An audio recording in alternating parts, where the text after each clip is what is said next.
Welcome to Public Forum, a community outreach program produced by North Idaho College located on Lake Coeur d'Alene. Featuring guests from around the globe addressing a wide variety of subjects, Public Forum serves to educate and enlighten. Please join host and moderator, political scientist Tony Stewart, in welcoming today's guests. I am most pleased to welcome you back to our program and our series from last week. For you who were not with us, we were talking about various foods and celebrations and decorations for the holiday season in December. Now in today's program we're going to talk about New Year's, and that's a time for celebration also. A lot of parties, New Year's, bringing in the new year. New Year's Eve is a very exciting time for many people, and our guest is the same as last week, Mr. Bill Rutherford, who is the North Idaho College Food Services Manager, and we're very happy, Bill, that you could be back with us to talk about this particular holiday. Last week was very enjoyable, and what I was so pleased about was the fact that you were able to share so much with the viewers with ideas of what they might do, and that's why we do this program, to serve our viewers. And welcome back to the program. Great. Thank you, Tony. And I'm very pleased to have our regular panel, Janelle Berg, who's an attorney in the state of Idaho, and next to her is Steve Schenck, who is the Vice President of College Relations and Development at North Idaho College. And according to tradition here also, Janelle will commence our questioning today. Well, last week we talked about some wonderful themes that people could do for Christmas and also some traditions. And so I wanted to start right off with asking you about one of our family traditions, and that is New Year's Eve, the New Year's Eve supper that we enjoy a bowl of black-eyed peas, not green-eyed peas, but black-eyed peas. Can you tell us a little bit about that tradition and how that started and what it's made up of? Absolutely. Black-eyed peas are a southern tradition. The United States has very few traditional foods for the New Year's, but black-eyed peas and collard greens specifically are two of the southern traditions. The black-eyed peas are kind of coin-shaped, so they represent prosperity, but also when you cook them, they swell. So again, the swelling prosperity of a person, hopefully it's going to give you great fortune in the new year. Also, the collard greens being green, hence the color of greenbacks. So they give you, again, more financial gain coming in the next year. So keep on eating those black-eyed peas. Yeah. And black-eyed peas are actually beans, correct? Absolutely, legumes. Same thing, beans. They come out of the Palouse, so local granary. It's a good thing. So if people are in the store looking, they're probably going to find them in a little different section than they might anticipate. They might be surprised, absolutely. And the easiest way to grow them, or not grow them, to cook them, is from can. If you can find them in a can, they're so much easier. They kind of have the same texture, taste as they would if you bought them dry and then soaked them. And if you're as busy on New Year's Eve as I am, then out of the can would be fine. And they also have frozen ones now Absolutely. as well. So there are many different kinds of products you can use in addition to the actual bean that you soak and go through the whole process. And in the north, flageolets are becoming the same type. It's a bigger bean that is kind of the same thing. It's big, round, and swells when you cook it. So more traditional foods to keep you in prosperity for the next year. And what would you suggest with the black-eyed peas? I always like them, again, the traditional way. It's hard to promote cooking with bacon and lard, but it's the best way. Stew them in not unlike you would a lima bean, with a pork shoulder or a ham hock, and just cook them for a long time and let that meat flavor get all throughout the bean. And a little cornbread with it? Cornbread's incredible, especially if you keep the corn. The best cornbread is to cook it, get the corn on the cobs, frozen or not frozen, and cut them straight off the cob so you get the bites of corn when you're eating the cornbread. Mix that in there. And traditionally Southern is to add jalapenos to that mix too, which will spice up your life a bit, get you motivated to get into the new year. Steve? Bill, I'm going to follow up a little bit on Janelle's questions about tradition. And Tony doesn't want us talking about Thanksgiving, so I can't mention Thanksgiving, but if I could, I'd say that the traditional Thanksgiving meal is, of course, turkey. And since we did a show last week on Christmas, we probably can't mention Christmas, so I won't. But if I could, I'd say that you recommended prime rib as a traditional meal for the Christmas holiday. But it seems like New Year's we aren't quite as tradition-bound. Can you think of some different festive kinds of meals that you'd suggest to our viewers for New Year's? New Year's, you're absolutely correct. New Year's, we seem to have no traditional food. Last year was a different year for New Year's than it's ever been before, having the turn of the millennium. Going to the year 2000, people celebrated with big sit-down, heavy meals, and I think they weren't ready to go into the New Year's. I think probably a more appropriate method would be appetizers and small walk-around meals. We like to prepare lots of small handmade things that look like it took a lot of care. One of our traditional foods is a shrimp that we wrap in bacon and then wrap in phyllo dough, and it creates a real puffy shrimp bite and decadence. I mean, it gets no better than that. We wrap everything in phyllo dough because it's a nice treat. It's really buttery and it gives a real good taste to the mouth. Wrapping spinach, like a Florentine mixture, a spinach cream garlic mixture inside of phyllo dough. Now for our viewers who aren't as adept in the kitchen as you are, do you have to make that dough? Can you get it? No, making phyllo dough takes forever. So buy it. It's really inexpensive to buy in the store. It's in the same place where you buy a pie. Yeah, the pie shell or a crust. Yeah, okay. Same place. It comes in sheets, so you just cut it to the size that you need. You can cut it in strips. You can cut it in just anything that you like. And if you don't consider yourself a good cook, buy that, wrap it around a piece of shrimp with bacon, bake it in the oven at a high temperature, 425, 450, for 4 or 5 minutes, and your guests will think that you're a great cook. It's so simple, yet I'm writing as you talk. Absolutely. Yeah, it's so simple, yet it's so impressive to see when it comes out. With the phyllo dough, it's really important to just put a little bit of butter on the outside. Melt your butter and just brush it on top of the phyllo. And what that does is it gives it that real shiny glaze. And 425, 450 for how many minutes? Real quick, 6 minutes. You don't cook, you have to be real careful with cooking shrimp. You cook it until you see the phyllo dough rise and the shrimp is pink on the outside and just barely opaque in the center. So just barely clear in the center. Again, it'll finish cooking once it comes out of the oven. It'll finish off for you. I'm going to try it. You could serve it hot or cold. It's better warm. And you can serve it with the dipping sauce, cocktail sauce that you buy right off the shelf. But it's the kind of thing you could have pre-prepared. And it's real quick. It's out of the oven and you're ready for your guests. Absolutely. Yeah, excellent. Real Thanks. simple. What a beverage you'd suggest to go with that? Champagne, I think, is now champagne. They call again one of our traditional golden wines. Champagne actually was almost disappeared between World War I and World War II in the United States, and has made a real big resurgence recently. Champagne wasn't a popular item before the 50s. How about something on the non-alcoholic side as well? That's always an issue of concern. Spice cider. I think spice cider is the best beverage in the world. If you don't like spice cider, if apple isn't something that really gets you going, then some of the new juices that are real popular, like mango or guava, and then mix that with a sparkling, either club soda or a sparkling lime-flavored beverage like Sprite or that type of grapefruit juice, and it changes the complexity, still makes it real refreshing. Anything with a citrus base really is nice. Tony, I think this is the only show where I've taken notes not to prompt myself for other questions, but to use later on. Thank you very much, bet, Bill. Steve. I think your spouse is going to be very appreciative. Gretchen will be pleased. She'll be pleased.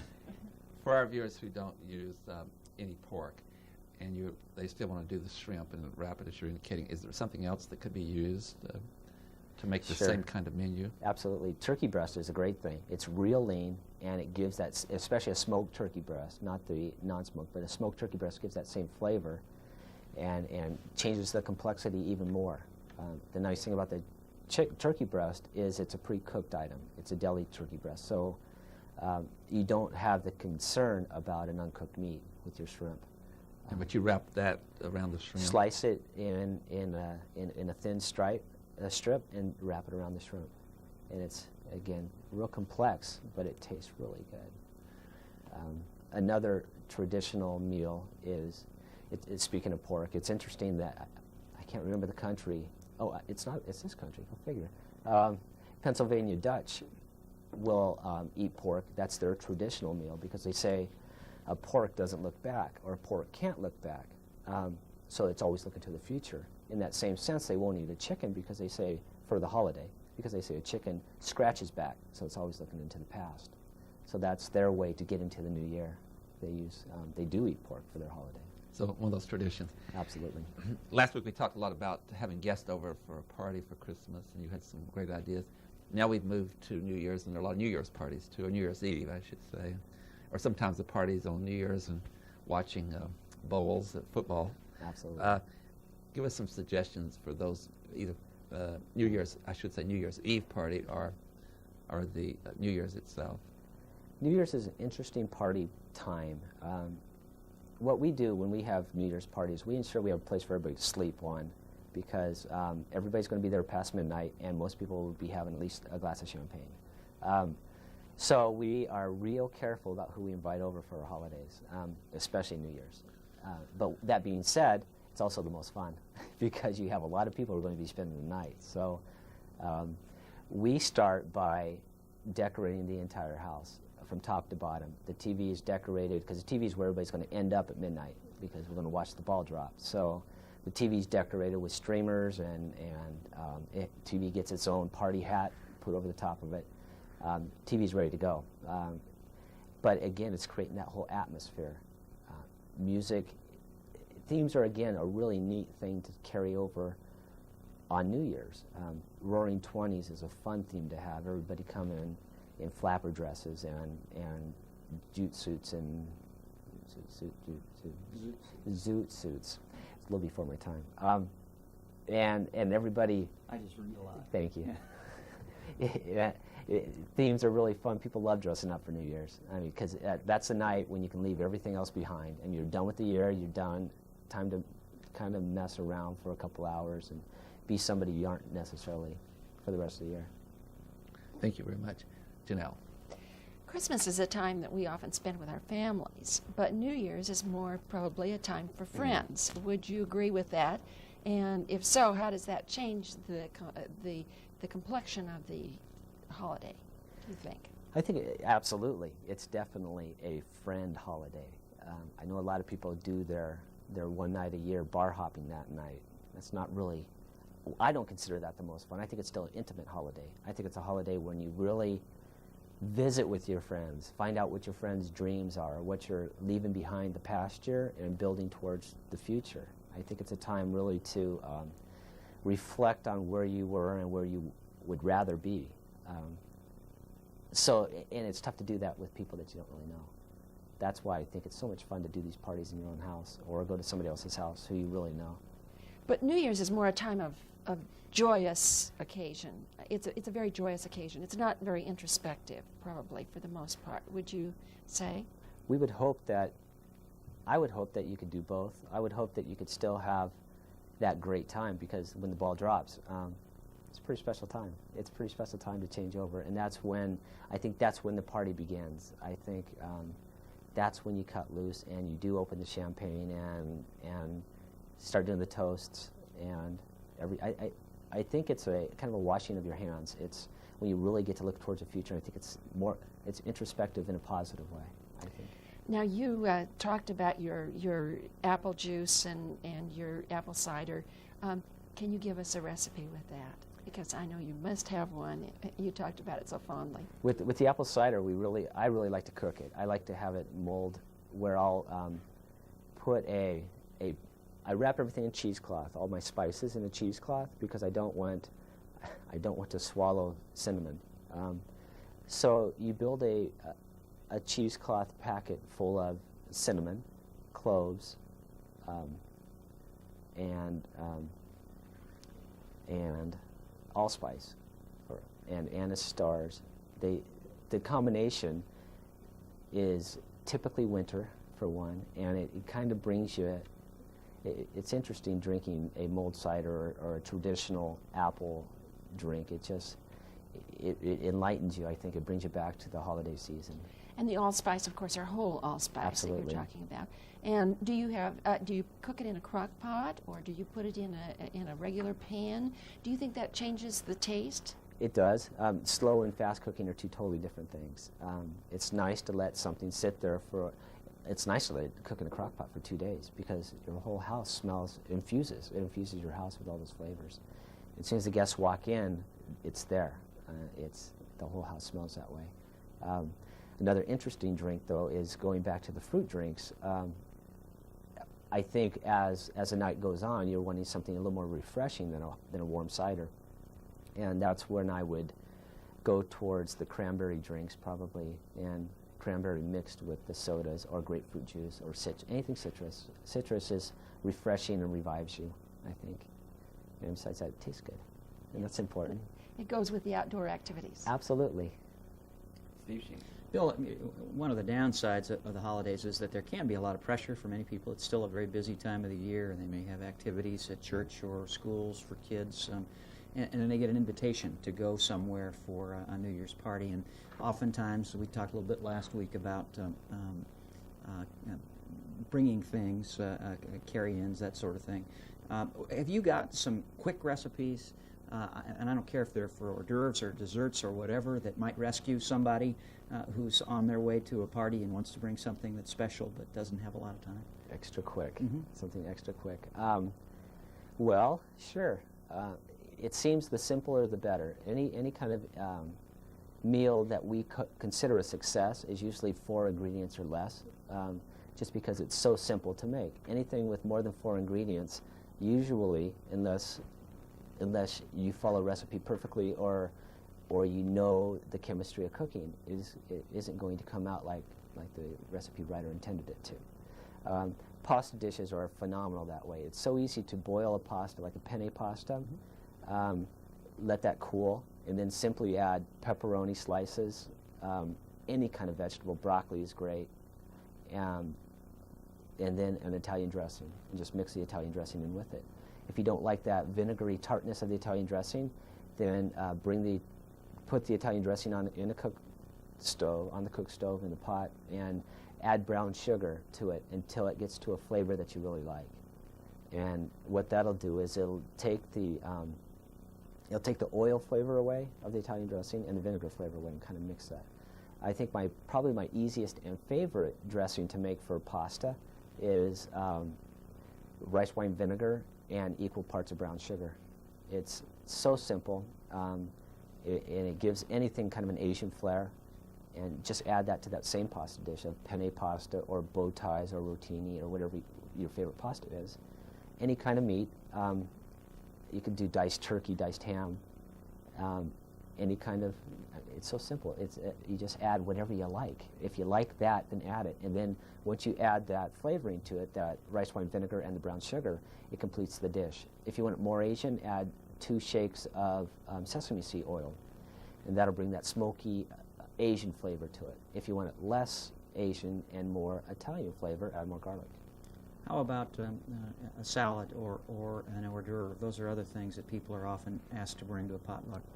Something that looks really neat, and most people never do, but it looks neat, and most people love it when it's cooked, are fruit balls. Again, extremely simple. You just buy a watermelon, or not, a watermelon's going to be tough to get this time of year, but any kind of melon. Cantaloupe is really readily available. Pineapple is always readily available, and then maybe strawberries or grapes. And use a melon baller to make balls out of those, then string them on a stick. That's simple, and it looks really nice, and you could add any kind of sauce. If you want a dipping sauce, you can add an ambrosia sauce, just marshmallows or a cream cheese sour cream mixture. To give somebody something sweet to dip it into if you want to bring the flavor up a little bit. It works really well. Great idea. Or yogurt. Yogurt's simple. Janelle talked on the last program with you about table decorations, and there's a lot of obvious things to use at Christmas. I suspect there are more things than there are for New Year's, but for those who are having a sit-down dinner for New Year's Eve or on New Year's, could you make some suggestions also for table decorations and design? There are now some really interesting things on the market for New Year's Eve, and it depends on how outgoing you are and how well your insurance is paid up. They have tabletop decorations that are actual fireworks, where you can light them. They're safe. We use them on cakes and such in food service, and it's not just a a sparkler, it's a little more than that. Pretty cool stuff. But again, you have to be pretty confident having that at your dinner table.